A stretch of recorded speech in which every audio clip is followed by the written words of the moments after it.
Pelajaran 14, Sembelihan. Bismillahirrahmanirrahim. Selamat datang ke channel YouTube saya, Zahid Syekh, channel pendidikan anda. Jadi, jangan lupa untuk subscribe, tekan button loceng untuk dapatkan update di channel ini dan like video-video yang disediakan.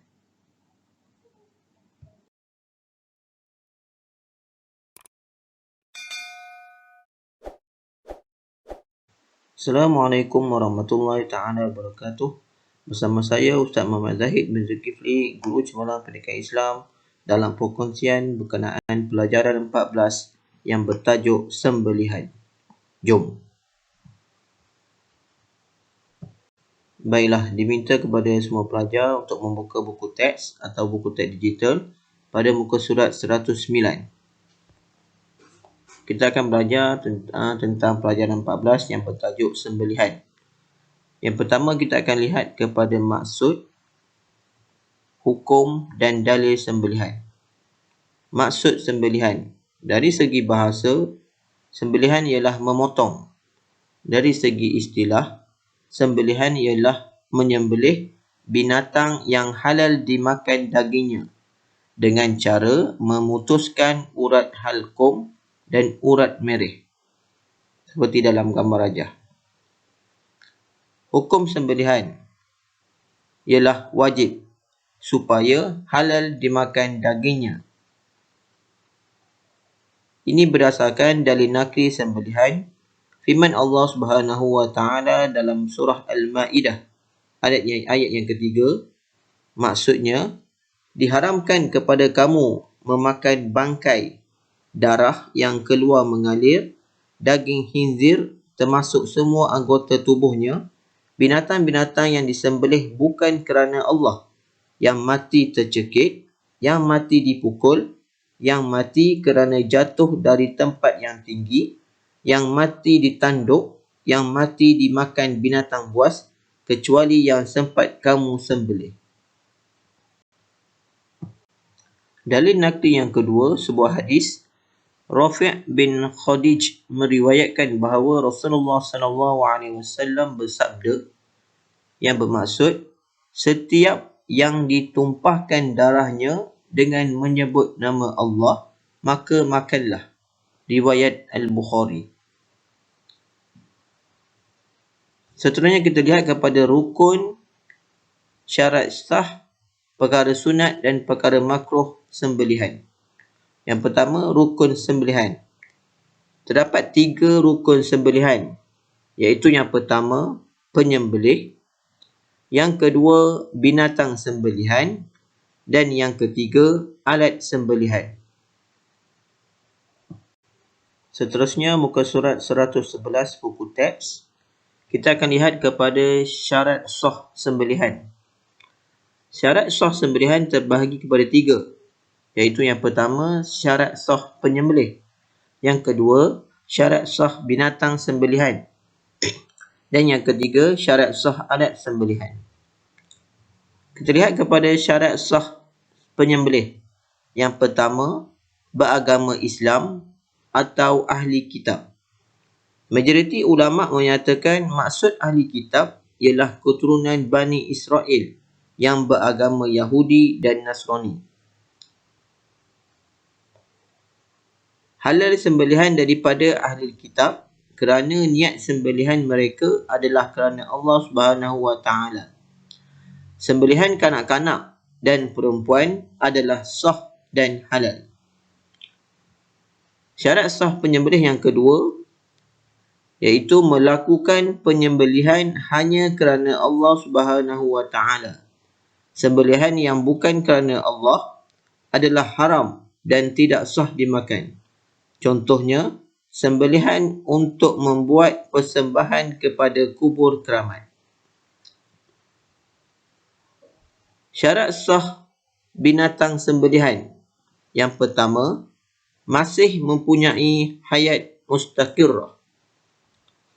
Hayat mustaqirrah ialah haiwan yang mampu bergerak dengan bertenaga. Antara tandanya termasuklah binatang tersebut meronta-ronta dengan kuat setelah disembelih. Jika binatang yang disembelih hampir mati, binatang tersebut tidak halal dimakan. Syarat sah binatang sembelihan yang kedua, iaitu putus urat halkum dan mereh dengan segera dan sekali sembelihan. Urat halkum ialah saluran pernafasan dan urat mereh ialah saluran makanan. Apabila kedua-dua urat tersebut diputuskan dengan segera, binatang tersebut akan mati dengan cepat. Syarat sah alat sembelihan, iaitu alat sembelihan yang dibolehkan ialah alatan yang boleh melukakan binatang sembelihan, kecuali kuku, gigi dan tulang. Seterusnya, muka surat 112 buku teks, kita akan lihat kepada perkara sunat sembelihan. Juga terbahagi kepada 3, iaitu yang pertama perkara sunat penyembelih, yang kedua perkara sunat binatang sembelihan, dan yang ketiga perkara sunat alat sembelihan. Perkara sunat penyembelih. Yang pertama, penyembelih menajamkan pisau. Disunatkan menajamkan pisau berpandukan hadis riwayat Abu Ya'la, iaitu kamu hendaklah menajamkan pisau dan menenangkan haiwan sembelihan. Yang kedua, perkara sunat penyembelih yang kedua, menyembelih pada waktu siang.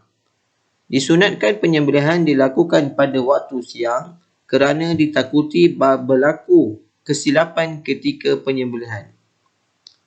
Perkara sunat penyembelih yang ketiga, iaitu menghadap kiblat. Disunatkan penyembelih dan binatang sembelihan menghadap arah kiblat kerana kiblat ialah tempat mulia bagi umat Islam.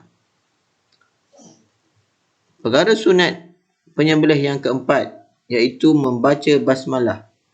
Disunatkan penyembelih membaca basmalah ketika permulaan penyembelih.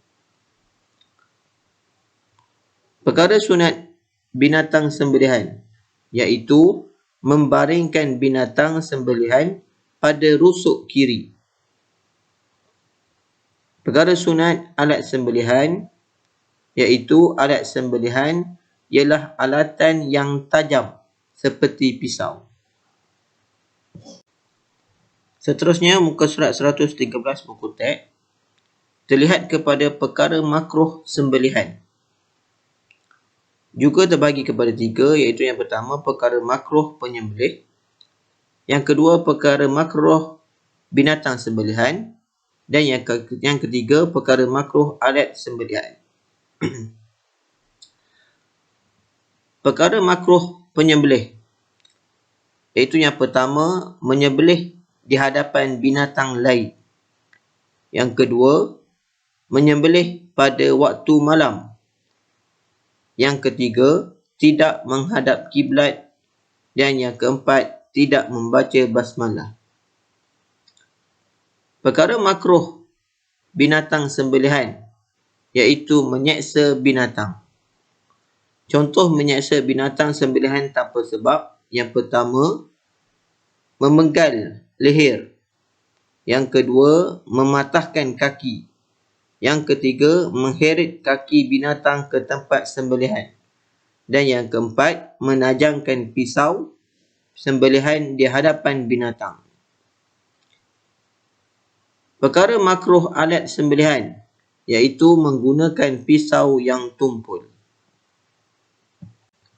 Baiklah, seterusnya muka surat 114 buku teks, kita akan lihat kepada hikmah sembelihan dari sudut syarak dan sains. Apakah hikmah ataupun kebaikan sembelihan dari sudut syarak dan sains? Yang pertama, membezakan antara daging yang halal dengan daging yang haram supaya ibadat diterima.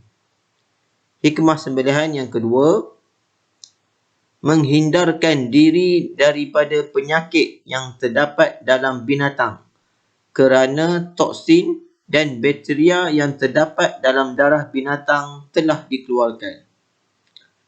Hikmah sembelihan dari sudut syarak dan sains yang ketiga ialah mempercepat proses kematian binatang yang disembelih.